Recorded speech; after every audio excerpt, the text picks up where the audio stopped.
बेटा बघा आपण question 6 the function f of x is equal to x plus bracket x plus 3 e raise to minus x upon two satisfied all the conditions of Rolle's theorem, म्हणजे Rolle's थिअरमला satisfied करते हे function असं अर्थ आहे. On -3 0 find the value of c such that f of c is equal to 0 असं आपल्याला गणित दिलंय. ओके बेटा, असं मी जे प्रश्न बोलली तो ते तुमचं गणित आहे. नेक्स्ट टाइम मी इथे क्वेश्चन लिहून घेईल. ओके, मी इथे फक्त प्रश्न बोलली, तुम्ही पुस्तकात पाल. तर द फंक्शन बघा गणित आपल्याला फंक्शन काय दिलेलं आहे, f of x is equal to x bracket x plus 3 e raise to minus x upon 2.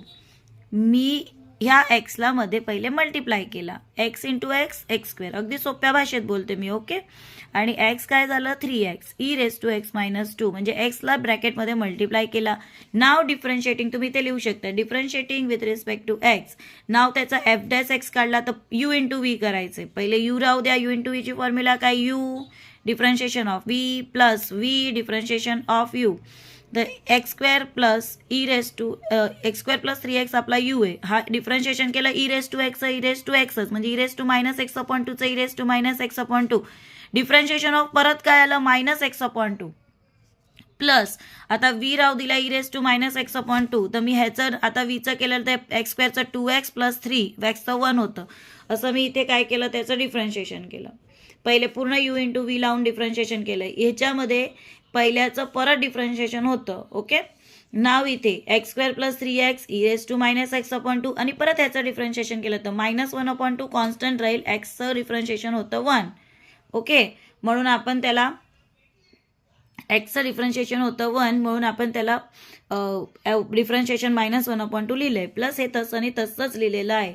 Okay, नाव काय होईल, एक्स स्क्वेअर प्लस -1 अपॉन 2 ला कॉन्स्टंट आहे पुढे घेतला, x square plus 3x e raise to minus x upon 2 plus E raise to x minus 2x plus 3 e raise to x minus 2 मी इथे काय केलं आहे, कॉमन काढला आहे. Okay, e raise to x minus 2 मी इथे काय केलं आहे, कॉमन काढला आहे. Okay, e raise to x minus 2 common निघाला, उरलं काय -1 upon 2 x square plus 3x plus 2x plus 3.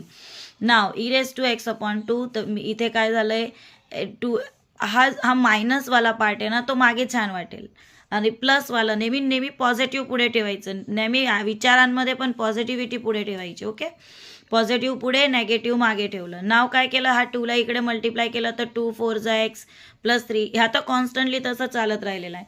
हा मायनसमध्ये गेला तर ब्रॅकेटचे sign change, X square minus 3x upon 2 अख्ख्याच्या अपॉन, याला LCM घेतला म्हणतात. तुम्हाला नाही कळलं तर एवढं आठवण ठेवा, 2 ला इकडे मल्टिप्लाय केलंय आणि -1 मध्ये मल्टिप्लाय झालंय. ओके, नाव काय आलं, हा 2 पण बाहेर आला, e raise to minus x upon 2 upon 2 x, ह्याला काय झालं, एक्स केला किती झाला, हा 3 6 plus x minus x square. Okay, असं आलेलं आहे.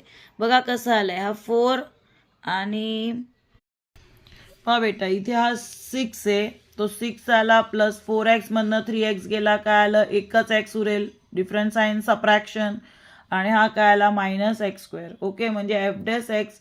आता मी ह्याचे फॅक्टराईज केले, काय होईल, 6चे फॅक्टर क्वाड्रॅटिक इक्वेशन आहे, ह्याचे फॅक्टर केले 3 1 जा 3, 3 मधनं 2 गेला 1, म्हणजे 3 मायनस एक्स. लिहिताना 6 पुढे ना थोडंसं पण शिकायचं, हा मायनस आहे ना म्हणून 3 मायनस एक्स 2 प्लस एक्स, हे 2 फॅक्टर झाले. पहिलं काय प्लस मायनस चिन्ह आहे, प्लस मायनस, तर एकदा मायनस एकदा प्लस, किंवा प्लस मायनस असं ठेवू शकतो. बिगरला मायनस द्या, नंतर स्मॉलर करा.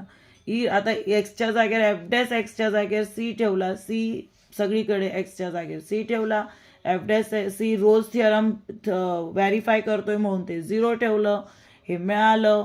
हा 2 इकडे गेला, तो 0 होऊन गेला, हा अख्खा टर्मला इकडे घेऊन गेलो 0 झालं, हे 2 टर्म उरले इज इक्वल टू 0 लिहिलं. बघा मी रिझन पण लिहिलंय. मग दोन्ही एकदा ह्या ब्रॅकेट बरोबर 0 ऑर करून दुसऱ्या ब्रॅकेट बरोबर बनला, सीची किंमत मिळून गेली.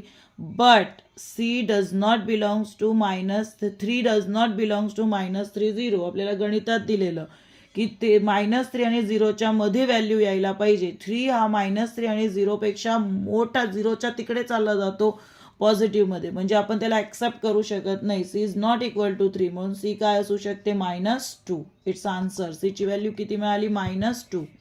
ओके, आता आपल्याला करायचं आहे क्वेश्चन नंबर 7 2.3चा क्वेश्चन 7 LMVT लॅग्रॅन्ज मीन व्हॅल्यू थिअरम. LMVT असं शॉर्ट फॉर्म मध्ये बोलतो. ओके, LMVT आपल्याला फंक्शन LMVT व्हेरीफाय करतंय का असं चेक करायचंय क्वेश्चन 7. तर f(x) = log x दिलाय ऑन 1e. आपल्याला ऑन 1e असं आपल्याला बघायचं की 1e मध्ये हाय फंक्शन LMVT आहे का. तर त्याच्यासाठी बघा मेथड कशी आहे. The function f given as, आपल्याला फंक्शन f किती दिलंय बेटा, f(x) = log x असं दिलेलं आहे. Hence it is continuous on 1e and differentiable on 1e. इथे क्लोज ब्रॅकेट, इथे ओपन ब्रॅकेट आहे. ओके, 1e ला. Now there exist a c belongs to 1e such that, हा जो c आहे तो पण 1e मध्ये येतो. असं आठवण ठेवायचं, असं लिहावंच लागतं. हॅन्स इट इज कंटिन्युअस, हा कंटिन्युअस कोणत्या आहे, 1e ला कंटिन्युअस आहे.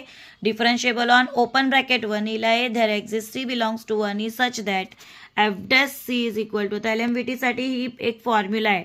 f'(c) = f(e), म्हणजे ही जी लिमिट आहे मागची लिमिट ती f(e) मायनस करायची पहिली लिमिट f(1), दिस 1 अपॉन काय येईल हा e-1.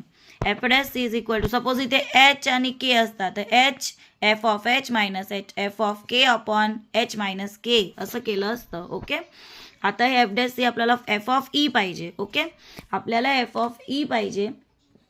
तर आपण काय करणार, इथे पहिलेच f(c) च्या जागेवर घेणार फंक्शन आपलं f(x) = log x.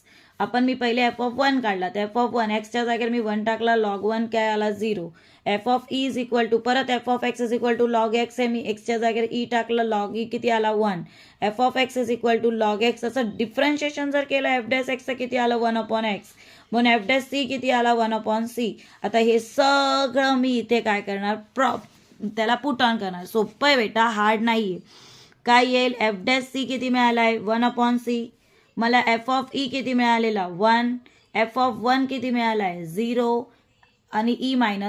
1/c = 1 - 0 1/e-1. Numerator same आहे, डिनोमिनेटरला कम्पेअर केलं, c = e-1.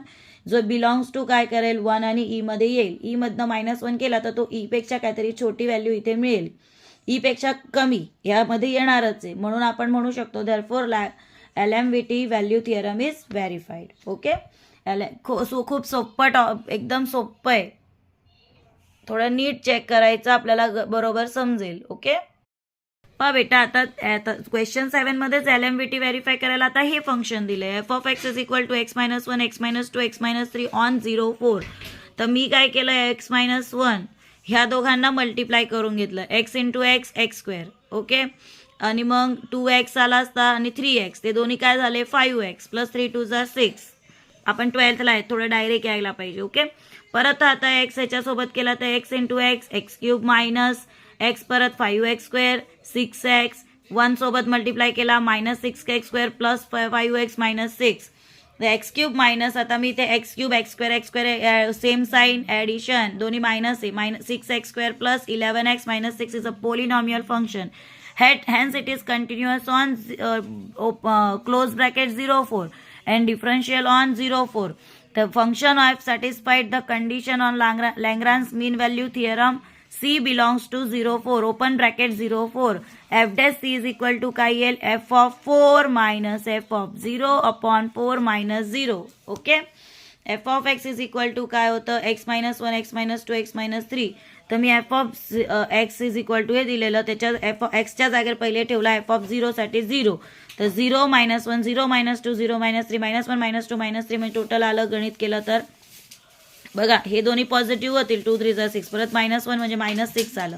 आता 4 ठेवून केलं, ह्याच्यामध्ये मी 4 ठेवून केलेलं आहे, एक्सच्या जागेवर 4 व्हॅल्यू टाकली तर मला मिळाली f(4) 6. नाव f'(x) आला आहे आपला x³ - 6x² + 11x - 6. किती सोपं आहे, पहिले f(4) काढला, मग f(0) काढला, मग f'(x) काढला, त्याच्यामध्ये एक्सच्या जागेवर c ठेवून दिला. Okay, clear. मग आपली फॉर्म्युला इथे आता मी पुट ऑन केली, f'(c) च्या पण जागेवर सगळं पुट ऑन करूया, f'(c) पुट ऑन करूया. f(4) किती आलेला आहे आपला 6 आलाय, f(0) किती आलेला आहे -6 आलाय. ओके, इथे काय आहे 3c² - 12c + 11 = 6 -6/4. 3c² minus 12c plus 11 is equal to f of 4 6 होता, एफ ऑफ 0 मायनस 6 होता, मायनस केला 4 आला. 3c² minus 12c plus 11 is equal to 12/3, 12/4 इथे भाग दिला तर 3 आला. नाव हा 3 इकडे गेलाय तर इथे काय झालं, एक क्वाड्रॅटिक इक्वेशन मिळालं. हे क्वाड्रॅटिक इक्वेशन फॉर्म्युला मेथड आपण 10thला शिकलेलो बघा. ओके, मी बोलत नाही आहे. आपली फॉर्म्युला काय होती, B plus or minus under root B square minus 4ac/2a. येते तुम्हाला? येस,